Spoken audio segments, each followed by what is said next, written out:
सतगुरुदेव की जय।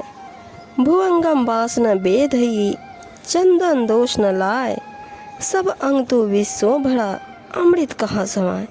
कबीर साहब जी कहते हैं सर्प चंदन के वृक्ष पर लिपटे रहते हैं, परंतु चंदन की सुगंध उनके अंगों में नहीं समाती, तो इसमें चंदन का भला क्या दोष है, क्योंकि सर्प का सारा शरीर ही विष से भरा हुआ है। ऐसे में उसमें अमृत रूपी सुगंध कैसे प्रवेश कर सकती है। इसी प्रकार सत्संगति में जाते रहने पर भी यदि किसी का सुधार नहीं होता तो वह उसके अंदर के विषैले दोषों का कारण है, क्योंकि उसमें तो पहले ही पाप भरा हुआ है। साखी शब्द बहुते सुना, मिटाना मन का दाग, संगति सो सुधरा नहीं, ताका बड़ा भाग।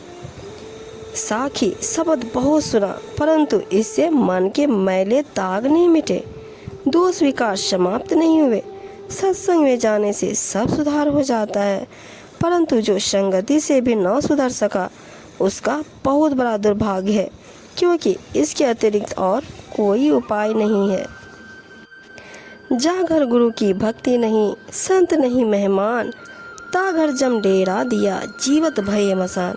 कबीर साहब जी कहते हैं जिस घर में गुरु की भक्ति नहीं होती और संत जन अतिथि बनकर नहीं आते, अर्थात न कभी संतों का सत्संग और न उनकी सेवा पूजा होती हो, वह घर तो संकटों व्याधाओं से ही घिरा हुआ रहता है।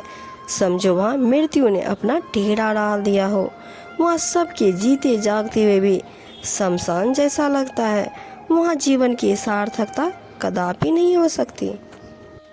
इंद्रिय मन निग्रह करन, हृदय कोमल होय, सदा सुध आचार में रह विचार में सोए।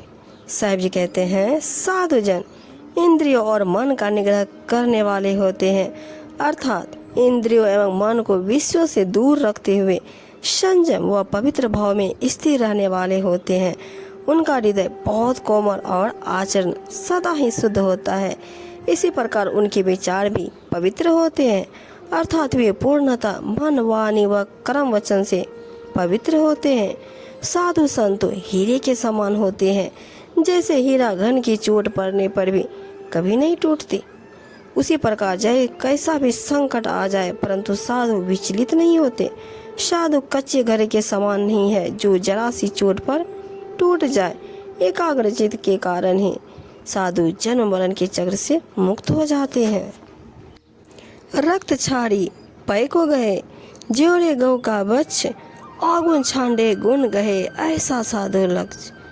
कबीर साहब जी कहते हैं जिस प्रकार गाय का बछड़ा दूध पीते समय रक्त को छोड़कर बस दूध को ही ग्रहण करता है, वैसा ही लक्षण साधु जनों का होता है। वे दूसरे के अवगुणों को छोड़कर सद्गुणों को ही धारण करते हैं। आसन तो एकांत करे, कामिनी संगत दूर, शीतल संत शिरोमणि उनका ऐसा नूर।